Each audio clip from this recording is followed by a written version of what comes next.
Hello les amis, si comme ça a été le cas pour moi, vous galérez dès que le vent souffle dans votre direction, que les cuisses crament directement et que vous êtes obligé de réduire le braquet à chaque fois que la route s'élève et que vous êtes obligé de mouliner pour pas vous faire mal aux cuisses, il y a fort à parier que vous avez un problème de puissance sur le vélo.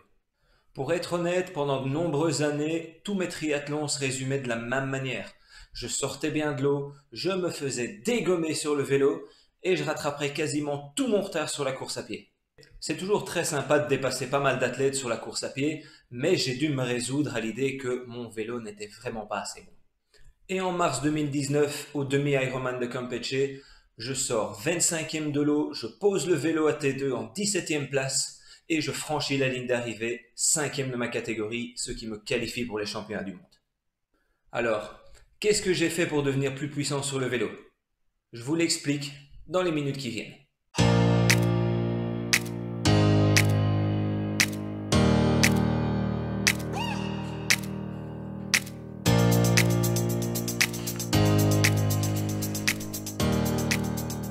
Voilà, de retour dans le salon.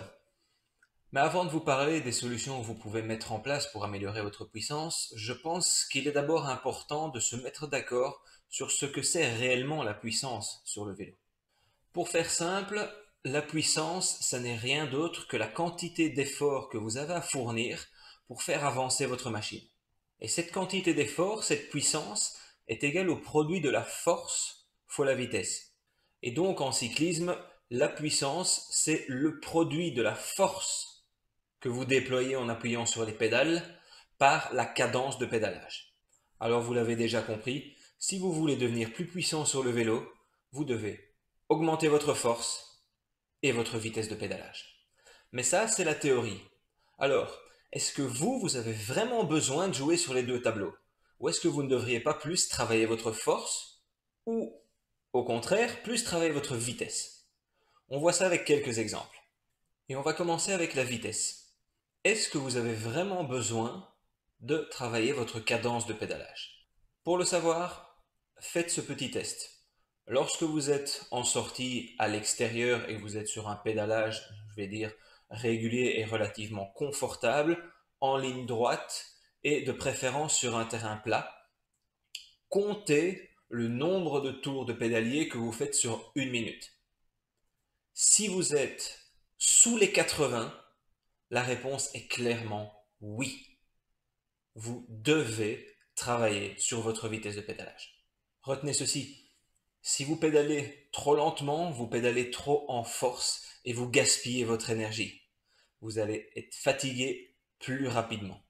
Donc pour économiser votre énergie, il vaut mieux employer un pédalage beaucoup plus souple et un petit peu plus rapide. Alors à quelle cadence vous devriez tourner les jambes?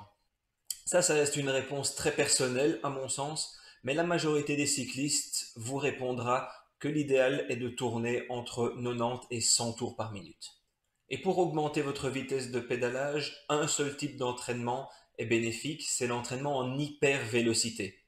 Le principe de cet entraînement est assez simple, que ce soit sur home trainer ou à l'extérieur. Après un bon échauffement de 20 à 30 minutes, vous réalisez entre 4 et 6 intervalles de entre 1 et 3 minutes en hypervélocité, soit entre 110 et 120 tours de minute, entrecoupés d'une bonne récupération de 3 à 5 minutes.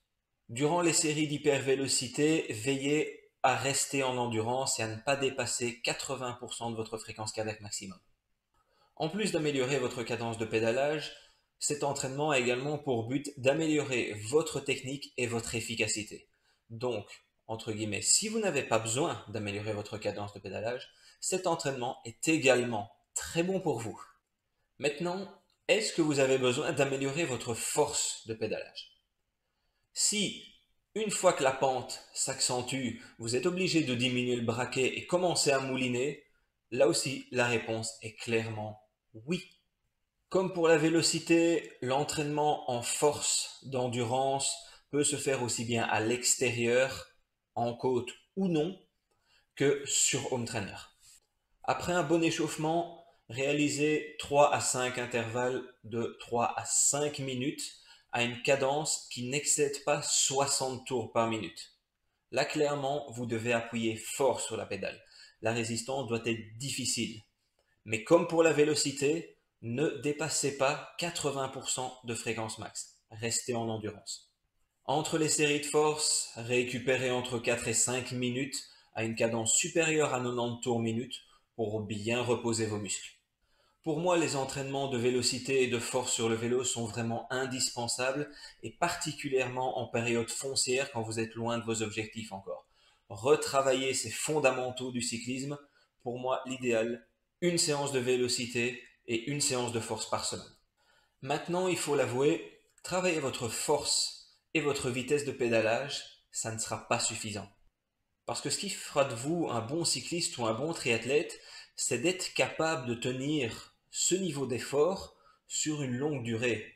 Si vous faites du long, vous allez devoir tenir cette puissance pendant plusieurs heures. Donc, essayez d'améliorer votre force et votre technique pour être le plus véloce possible sur le vélo ne vous servira à rien si vous ne travaillez pas votre endurance. Et pour être plus endurant, mais il n'y a pas de secret. Il faut de la régularité. Si vous ne roulez pas 2 à 3 fois par semaine, votre corps n'aura aucune raison de s'adapter à l'entraînement. Et on l'oublie parfois tellement c'est évident, mais le premier facteur de progression dans une discipline sportive, c'est votre régularité. Donc, vous voulez être plus performant sur vélo? Allez rouler, faites des kilomètres. Voilà, maintenant, vous connaissez le secret pour devenir un cycliste plus puissant et plus performant.